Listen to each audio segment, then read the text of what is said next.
power that I get when I press my finger on the button is going to turn on two relays. I don't care which two you use, but usually I go left to right. Now, these represent two rungs.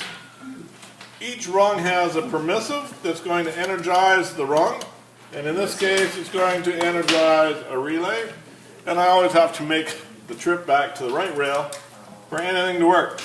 So now I can energize that one and that one. But if I have a sequence like this one where I need 2 cylinder motions, or 4 or 5 or 100, I have to hold this one in an energized condition until I get to the second group, my repeating ladder, and at that point I want to energize the next group. And when I energize this group, I want to cancel that group. I want it so that there's only one of these turned on at the same time. I won't be able to turn them both on at the same time. So let's take care of the hold function first.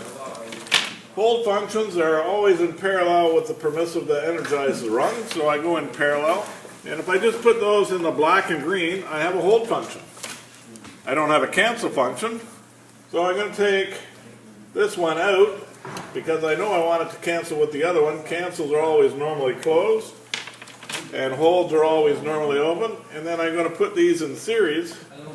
So I have to have this button pushed down to energize that relay, or I can have this closed and that closed because they're in series, right? If you look up at the diagram, you see that hold and cancel function are in series.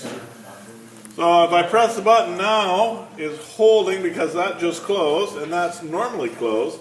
But when I press this one, it's going to open that up and cancel that one.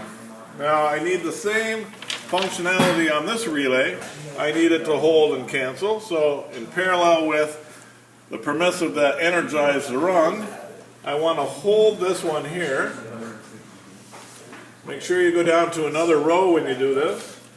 And again, now I can energize that one.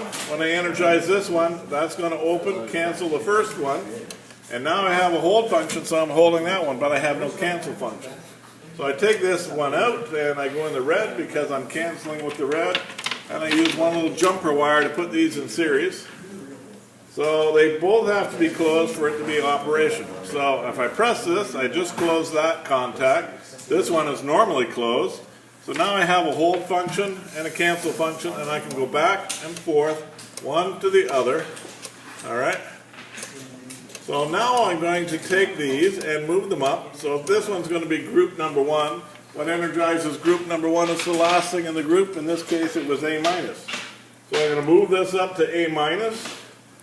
And I always go in the top and out the bottom. So the one that I had in the top here, I'm really shuffling it around here.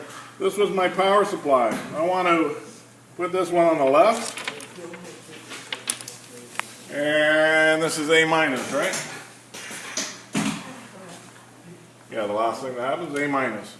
This one here, I should move all this over a little bit so I can, let's just move it over one. And I'll have a little more wire.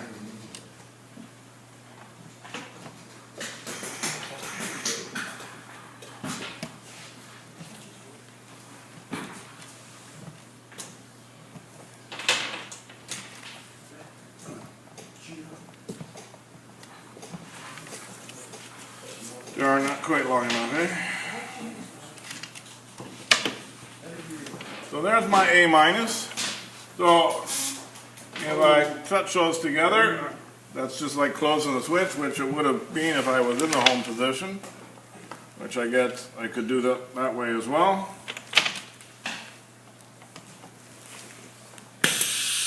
So it's in the home position, that's closed. I energize my relay. Now, if I have power here to energize the relay, I have power here to do the two actions that I need to do. I'm going to do the A+. So there's the A+.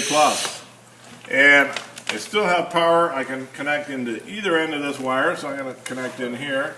And I'm going to make use of this reed switch information, letting me know that I just fully extended A to make B extend, right?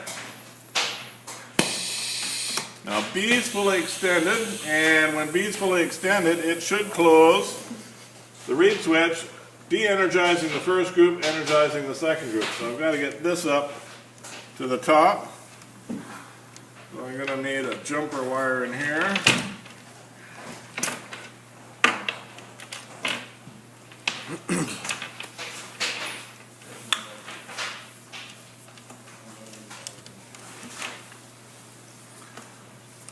This will go on the right side, B plus, and the one with the power is going to go on the left side, in the left and out the right. Now, I just energized the second group, canceled out the first group, right? Be careful these aren't shorting out as you do this. But now I've got power in here to do the second two operations. So it's going to be B minus. If I have power in here to do the B minus, I'm going to make use of the reed switch to do the next action. And then it should just continue to run continuously. And you'll see that this is switching back and forth from relay to relay. Now the other thing you're going to need, because if I stop this, and I can't stop it at all yet because I haven't got a stop button, have I? So the two power supplies that I have for these two reed switches, I want to interrupt that with a master control relay. So I'm going to bring power from the power supply here to my master control relay. And my master control relay, I'm just going to use two buttons. A green button to start, in the top, out the bottom.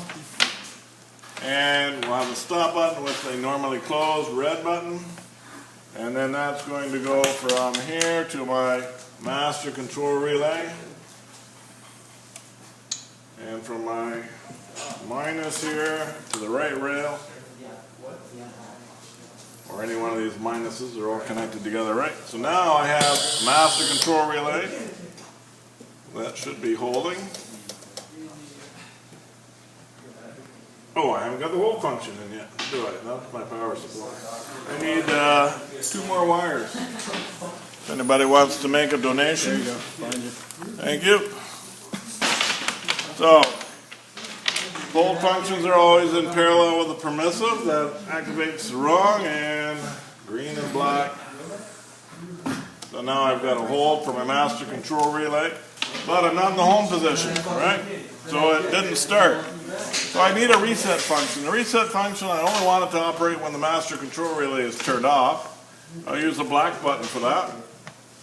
What I'm going to do with the reset function is basically energize my second group, which is right there.